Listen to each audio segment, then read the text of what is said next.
Hello again. My name's Steve Flanders. This is 15 Minutes to Save America.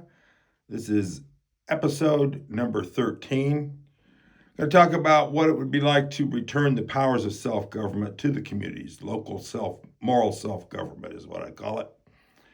And that would be returning the powers of economic and business regulation to the localities. That would be returning the social powers, both the responsibility and the decision-making powers for social programs, and that would be restoring the moral powers, such as whether or not to have prayer in school, what to teach as morality, what to allow and what to not allow in terms of publications on the streets. All of this is under the general rubric of local community moral self-government, because everything you might decide along those lines is based on morality. If you're going to control a local feedlot, that comes down to somebody's idea of what's right and wrong. If you want to hand out welfare differently, that comes down to somebody's idea of right and wrong. So it all comes down to the powers of moral self-government. Now, the nation that would be under this regime would be a very wildly diverse nation compared to what we have today, especially considering the huge demographic changes that have come into this country. I am not talking about going back to the 1950s, let alone going back to the 1830s. We need to go forward with America's plan and incorporate everyone that has come here, because they came here with the idea of seeking freedom, and this is how we can do it. Given the wild diversity, I mean, we're going to be a patchwork quilt of a nation with tremendously different cultures from one place to another, with our motto holding us together, e pluribus unum, out of many one. That's our motto, that's our battle cry. With all those different demographics in mind, though, I think it might be a good idea for us to move forward with making sure English is our official language, so that all business is conducted in English and all elections are conducted in English. This is not to say people can't speak other languages in their own towns and their own homes. That is to say, education and government services are going to be conducted in English. With this wild diversity, we need to take some steps to maintain unity, because it will be wild. You know, the whole idea of local community moral self-government is to bundle enough powers together at the local level and force the citizens in these local communities to work on balancing them. You're going to have the powers of, corporate regulation are going to be balanced against the need to have a decent economy and jobs. The environment will come into that discussion, as will unemployment, as will health care. How are you going to provide health care? None of it's going to be getting paid anymore by the federal government, and none of it's going to be dictated by the federal government. All to be paid for and controlled by, governed by the people in the local community. You're going to have something for public relief or welfare or whatever you want to call it. Unemployment, like I say, corporate regulations, but things like roads and sewers and the infrastructure. All of this will fall into that bundle that people forced to balance it all together, to become cognizant of the issues of self-government, what it takes to make things actually work, and realizing that where the compromises need to be made. Now, the first blessing of this liberty, and I think it's a big one, is that within all of these wildly divergent local cultures, the individual gets to choose where they want to live. And so, while some of them might be repugnant to you, some of them might really be what you like. And not only would you get to move there, because we'll still be a free nation, free to travel. When you get there, you'll have a greater voice in that local community than you do today in any local community. So, more choices to the individual and more power for the individual. That's pretty good definition of and blessings of liberty. Another really important blessing to this situation, to this scenario, would be the consent of the governed. I mean, the Declaration of Independence says government is only valid as it has the consent of the governed.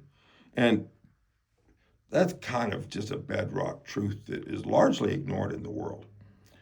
This idea of returning the powers of government to local communities would go a long way toward helping that, because you would get to move where things were already had been adjusted to your liking, so you consent to it, and you'd have a chance to to make even more adjustments, which would also be a good thing toward self-government. And so you'll end up with much more of the consent of the governed than we have today, or that any system allows today. And that's another one of the blessings of liberty.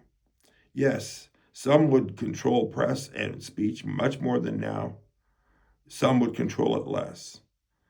Whatever got happened within a local community, a lot of these issues would be settled within the community. And so people would have a life of much more harmony with their neighbors and much more just peace. We might not agree with what's going on across the country, but we don't have to. We just have to agree with each other.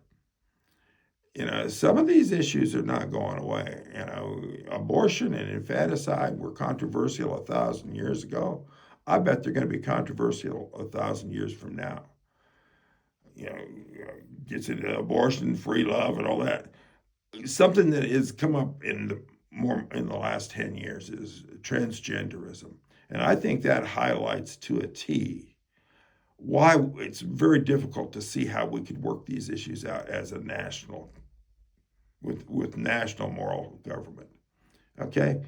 With transgenderism, you have people that believe that people are born this way. And so the earlier you get them to realizing who they are and that they were born in the wrong body, the better off for them. Okay?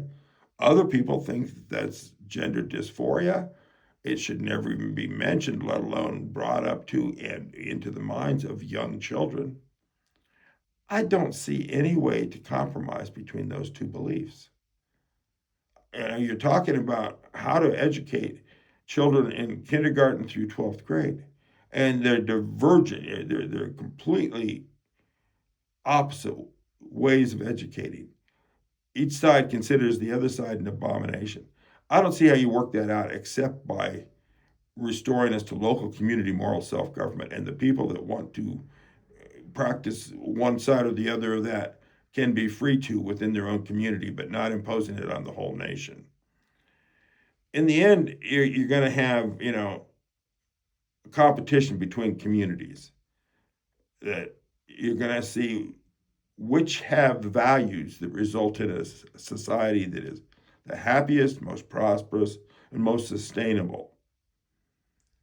That competition will be ongoing, probably remain mostly peaceful, because this is still America. And in the end, that's got to be another of the great blessings of liberty.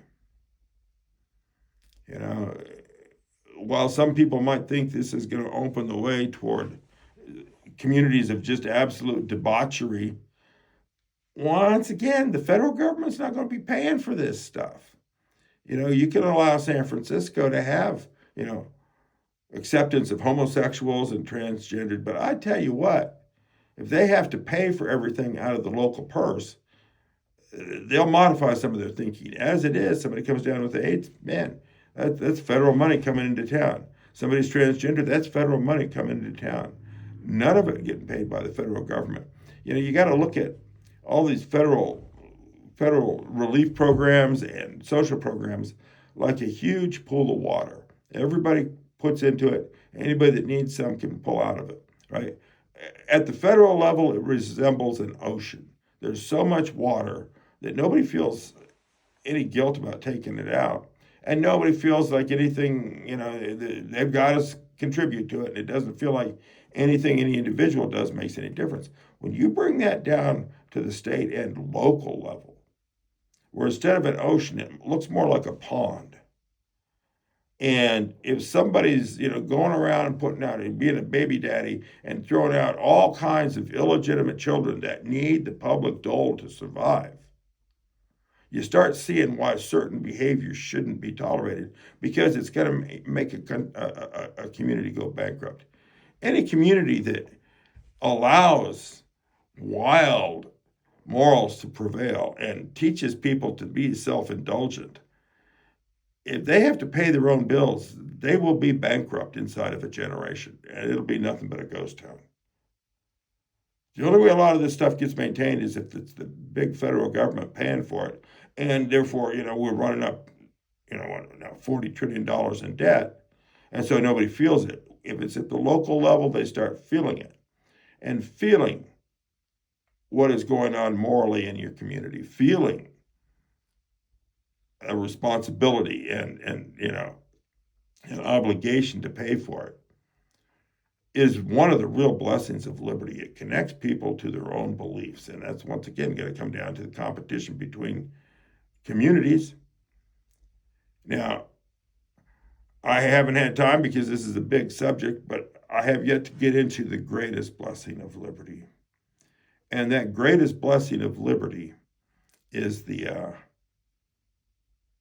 spirit, the community spirit, the metropolitan spirit, the Republican virtues that it instills in the people. Once people are having to balance all these different issues together, the one thing that starts coming to mind for most people, even if they're in a town that believes in, tremendous tolerance, you're still going to have a local moral belief structure, and you're going to try and make it work. And so you're going to be moral by your own lights.